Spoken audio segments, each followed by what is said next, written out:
আসসালামু আলাইকুম।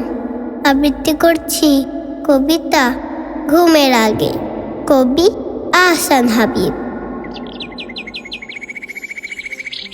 জানো মা, পাখিরা বড় বোকা, ওরা কিছুই জানে না।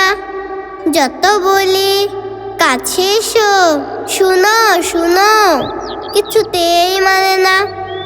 মিছি মিছি কেন ওরা ভয় পায়? ভয়ের কি আছে, বুঝে না বোকারা। আমি ভালোবাসি তাই ডাকি কাছে।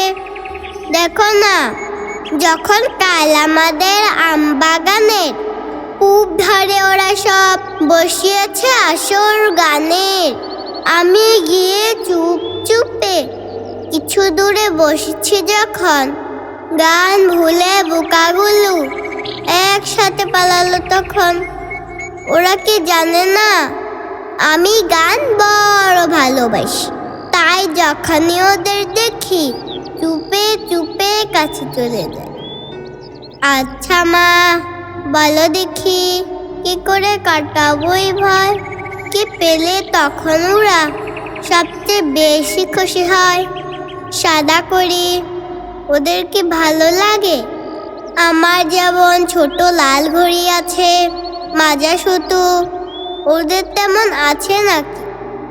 কিছু নেই।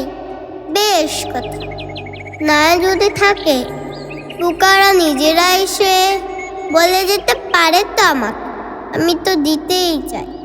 বোকারা যে কখনো আসে না, জানি ওরা পাখি কিনা মানুষকে ভালোই বাসে না। বলো না মা, কি করলে পাখিরাও খুব ভালোবাসে? কি করলে পাখিরাও ভালোবেসে খুব কাছে আসে?